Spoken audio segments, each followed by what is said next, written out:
ઝઘડિયા જેડીસીની કંપનીમાં કલર કામ કરતો યુવક નીચે પટકાતા સારવાર દરમિયાન મોત.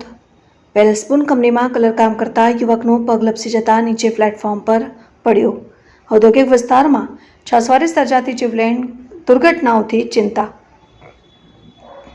ભરૂચ જિલ્લાના વિવિધ ઔદ્યોગિક વિસ્તારોમાં છાસવારે સર્જાતી દુર્ઘટનાઓમાં કામદારોના મોત થતા હોવાની ઘટનાઓ સામે જાણે હવે સામાન્ય બની ગઈ હોય તેમ લાગે છે. જિલ્લાના અન્ય ઔદ્યોગિક વિસ્તારોની જેમ ઝઘડિયા જેડીસીમાં પણ છાસવારે સર્જાતી દુર્ઘટનાઓમાં કામદારોના મોત થતા હોવાનું સામે આવ્યું છે.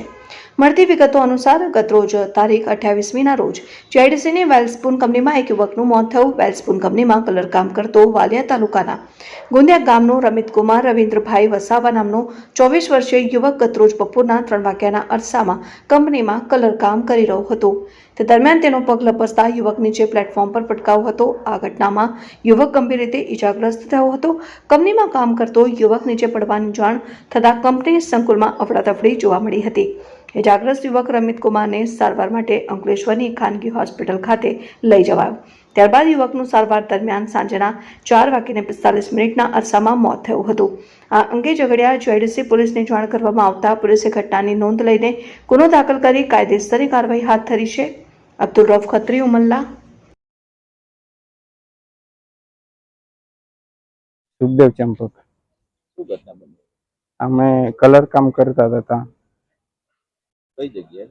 આ ઝઘડિયા વ્હીલ પ્લૂપ્સ કંપની છે ત્યાં વેલ્સ ફોર્મ. કેવી રીતના ઘટના બની? એ તે ભાઈને એમ આપણે એમ્બ્યુલન્સમાં પૂછ્યું તો પગ લપસી ગયો એમ કહેતા હતા. ક્યાં લઈને આવેલા હતા? આ સરદાર પટેલમાં. તો પછી હવે હમણાં આગળ પછી પોલીસને ખબર કરી તો પોલીસવાળા આવ્યા. એ ભાઈને શું થયું? એ ભાઈને અંદર લઈ ગયા ને પછી ડૉક્ટરે મરણ જાહેર કર્યો. પોલીસને જાણ કરી? હા, જાણ કરી પોલીસને. ત્યારે શું માંગ કરી? અમારે એક ખાતે કંઈ છાનબીન થાય ને કંઈ વળતર મળે એવી માંગ છે અમારે.